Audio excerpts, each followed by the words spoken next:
Welcome back again here, everyone. So we're going to go over the second arc of Young Justice.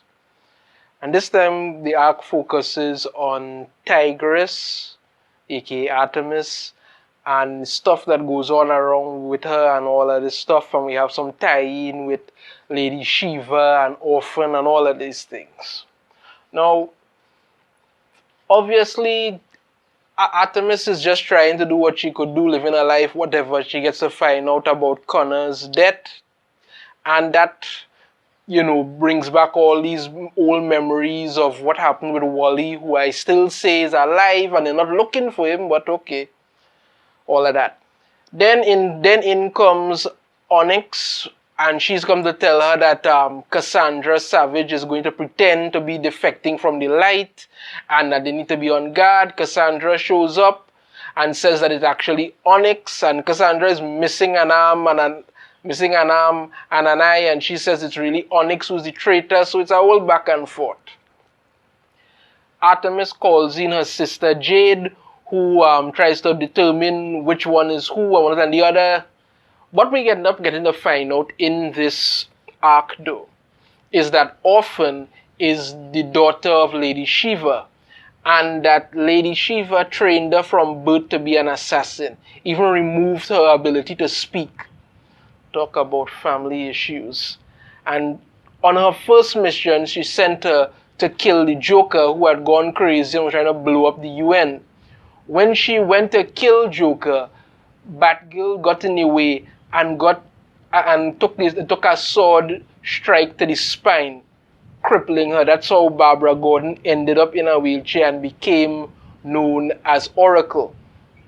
So it was a twist away from how Barbara Gordon originally got into it, because in the comics and stuff we know that she ended up in a wheelchair because Joker shot her, and that's how she ended up. But this time around it was Orphen who did it, and upon seeing that, Orphen was devastated, but Barbara wasn't angry. Barbara told her that she didn't want her to become a killer. She didn't want her to take a person's life. She didn't want that on her, which I thought was a pretty interesting and pretty moving scene to see what happens with it. So from that, she becomes Orphen, but Lady Shiva wants her daughter back.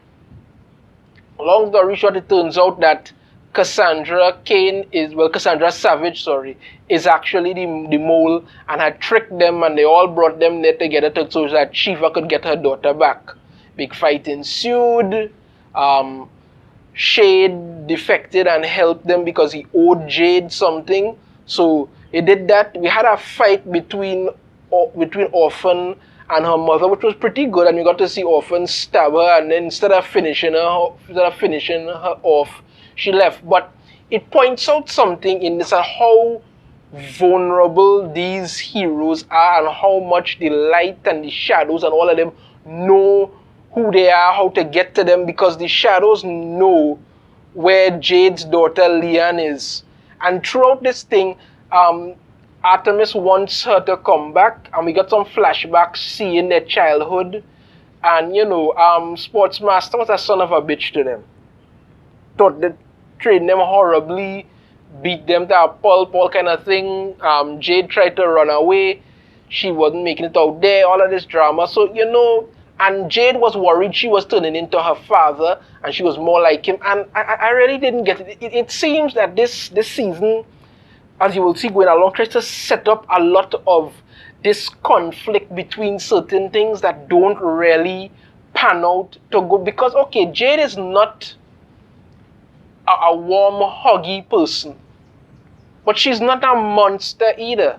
She loves her daughter. She could make her life work with her daughter and Roy, but she doesn't want to do that. She's worried that she might be this and all that. Okay, I can understand that, but the person she goes to for help, Sensei who works for him, and then Onyx goes along and tells him the story about her grandfather and how grandfather was so demanding and all of that. So, we have Rachel Gould say that he will keep them on the island and they will do rehabilitation, and Rachel Gould does not lie and all of this.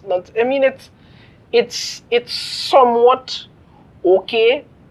It's not a bad story. The things I really liked about it were what happened. I shouldn't say like what happened with Orphen was a twist to see how Barbara Gordon got paralyzed, but it also showed how much she cares for this girl and didn't want her to become like that.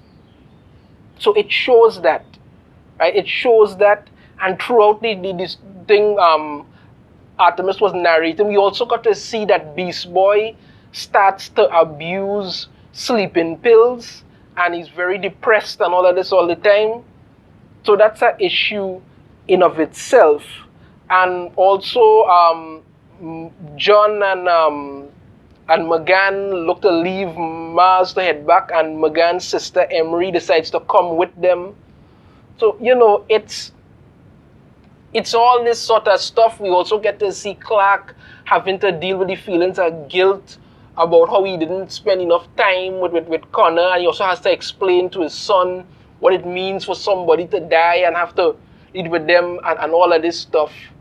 So it's a moment. It's powerful. It's there, and again, it's not a bad arc, but I must say the only things I really liked about that arc was what happened with Orphen. The rest of it, not so bloody much, because this show seems to be trending towards a lot of huggy feely things that need to not be there. It's a superhero show. People want to see that.